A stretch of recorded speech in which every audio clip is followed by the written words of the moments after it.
वाराणसी के बसंत कन्या महाविद्यालय कामाख्या में 144 साल बाद लगने वाले महाकुंभ को लेकर एक विशेष सेमिनार का आयोजन किया गया। इस कार्यक्रम में धर्मशास्त्र, अर्थशास्त्र समेत विभिन्न विषयों के विद्वानों ने भाग लिया।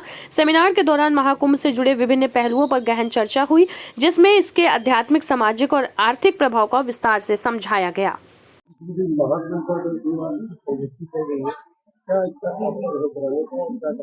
निश्चित ही यह बसंत कन्या महाविद्यालय कामाख्या के द्वारा एक अच्छा आयोजन है, क्योंकि महाकुंभ से जुड़े हुए बहुत सारे तथ्य जिससे समाज और हमारे सनातन धर्मावलंबी और खास करके हमारे युवा परिचित नहीं है। बहुत सारी अफवाहें, बहुत सारी इधर उधर की बातें भी इससे जुड़ती जा रही हैं, जबकि इसका सत्य सनातन स्वरूप बहुत ही विशिष्ट है और बहुत ही एक सामाजिक और सांस्कृतिक और धार्मिक रूप में चेतना प्रदान करने वाला है। तो उसके वास्तविक स्वरूप को हमारे खास करके युवाओं के मन मस्तिष्क में लाना, उनको उस परंपरा से, उस धार्मिक स्वरूप से, उस सनातन स्वरूप से परिचित कराना, यही उद्देश्य है इस संगोष्ठी का। और निश्चित ही यह संगोष्ठी बहुत ही एक अपने आप में विशिष्ट है, क्योंकि यह युवाओं के बीच में, खास करके स्नातक और स्नातकोत्तरों के बीच में, बुद्धिक वर्ग के बीच में हो रही है और उसमें बहुत सारे ऐसे तथ्य सामने आ रहे हैं जो सनातन धर्म को आगे और भी बढ़ाने में लाभकारी सिद्ध होंगे। इस समय महाकुंभ में बहुत ज्यादा जो है क्राउड इकट्ठा होगी, प्रशासन मना कर रही है लोगों को जाने के लिए, सर आप क्या करें? नहीं, ऐसा देखिए, अगर प्रशासन मना कर रही है, व्यवस्थाएं वहां की बिगड़ रही हैं, तो नहीं जाना चाहिए। क्योंकि हमारे यहाँ शास्त्रों में कहा गया है, जहां पर कुंभ का वर्णन है, प्रयाग में जाने से फल प्राप्त होता है, उन्हीं में अगली लाइन से लिखा हुआ है कि जो कुंभ में नहीं जा सकते वो कुंभ का स्मरण कर ले, गंगा का स्मरण कर ले, अपने घर में बैठे हुए ही, तो भी उनको पुण्य की प्राप्ति हो जाती है। तो घर में बैठे हुए ही आसपास की नदियों में स्नान करें और प्रयाग तीर्थ क्षेत्र का, तीर्थराज प्रयाग का स्मरण करें, वहां की गंगा और जमुना के संगम का स्मरण करें, तो उनको उसकी प्राप्ति हो जाएगी। बाद में कभी जाकर के स्नान कर लेंगे, क्योंकि वो अभी जाने से, जब प्रशासन मना कर रही है तो व्यवस्था ही होगी, इसलिए नहीं जाना चाहिए। मैं सदानंद शाही काशी हिंदू विश्वविद्यालय में हिंदी का आचार्य और अध्यक्ष रहा हूँ। साहित्य का विद्यार्थी हूँ और यहाँ कुंभ जो एक बहुत बड़ी सांस्कृतिक परिघटना है हमारे देश और समाज की, उस पर विचार का आयोजन इस महाविद्यालय ने किया और ये बहुत सुंदर काम किया, क्योंकि ऐसे जब महान परिघटनाएं होती हैं जहाँ करोड़ों लोग जुटते हैं, तो उसको लेकर के बहुत सारी भ्रांतियां भी पैदा होती हैं। तो बौद्धिकता यही करती है कि इन चीजों पर विचार करती है। तो बहुत अच्छा विचार हुआ और कुंभ को मैं मनुष्य के महासमुद्र के रूप में देखता हूँ, जहाँ हजारों, लाखों, करोड़ लोग अपनी विशिष्टता को छोड़ करके, अपने अहंकार को छोड़ करके जुटते हैं, आपस में मिलते हैं, चर्चा करते हैं और फिर से अपने को नया करते हैं। भारतीय संस्कृति की यही विशेषता है कि वह निरंतर, जैसे नदियां बहती रहती हैं और बहने से उनका जल स्वच्छ होता रहता है, वैसे ही भारतीय संस्कृति अपने को निरंतर पुनर्नवा करती रहती है।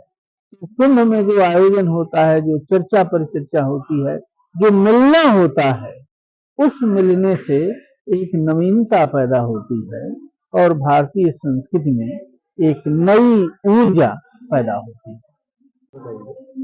मैं बसंत कन्या महाविद्यालय कामाख्या की प्राचार्य हूँ, रचना श्रीवास्तव। महाकुंभ की संगोष्ठी हो रही है, अभी भी क्या इसकी परिचर्चाएं हुई है और इसका कराने का उद्देश्य क्या है? महाकुंभ आपको सबको पता है 13 जनवरी से 26 फरवरी तक चल रहा है। प्रयागराज में आयोजन है और 144वां वर्ष पर मनाया जा रहा है, इसलिए महाकुंभ कहा गया। और इसी विषय पर आज चर्चा हुई। उद्घाटन सत्र में ICSSR से प्रोफेसर हीरामन तिवारी जी जुड़े हुए थे, जिन्होंने कुंभ के ऐतिहासिक परिप्रेक्ष्य पर दृष्टि डाली। और प्रोफेसर विनय कुमार पांडे जो SVDV से थे, उन्होंने इसको क्वेश्चन किया, इस पर प्रश्न उठाया कि ये 144वां वर्ष कहना चाहिए कि नहीं। उनके अनुसार जो ग्रहों की गणना है उसके आधार पर 144 वर्ष में महाकुंभ जैसी जो अवधारणा है वो सही नहीं है। और उन्होंने बहुत सुंदर तरीके से इसको बताया और कैसे चंद्रमा और सूर्य मकर राशि में और जुपिटर की जो एक अलाइनमेंट होता है जिसकी वजह से कुंभ होता है, और उसको उन्होंने गणना करके कहा कि ये इतने समय में संभव नहीं है। तो उन्होंने इस पर एक सवाल उठाया जो मुझे लगता है कि हम सबके लिए एक शोध का विषय है।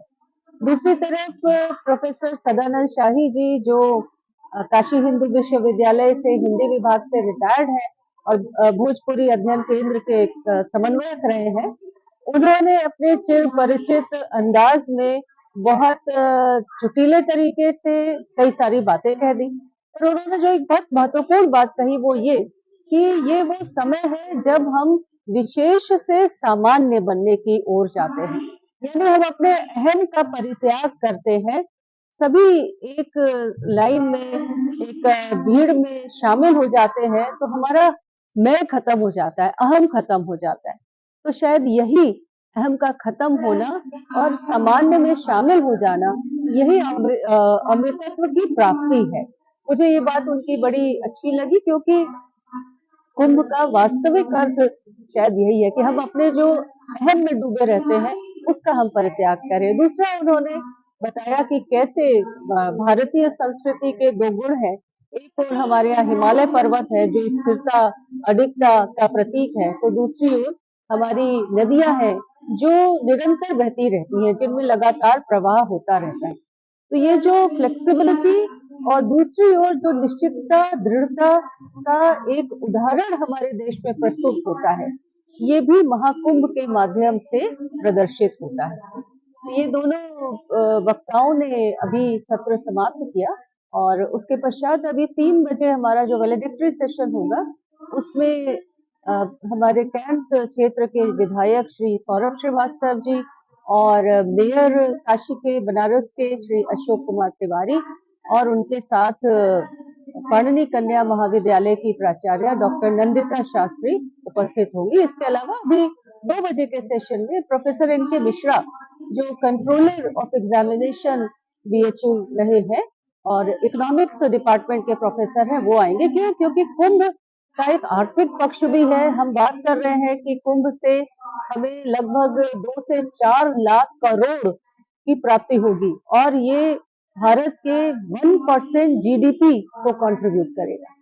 तो ये केवल एक आध्यात्मिक पर्व ही नहीं है, बल्कि ये पर्व हमारे आर्थिक तरीके से भी देश को प्रभावित कर रहा है। तो उसका एक आर्थिक पहलू बहुत महत्वपूर्ण रूप से उभर कर सामने आ रहा है। ये कुछ बातें मुझे लगता है कि प्रोफेसर मिश्रा उस पर चर्चा करेंगे।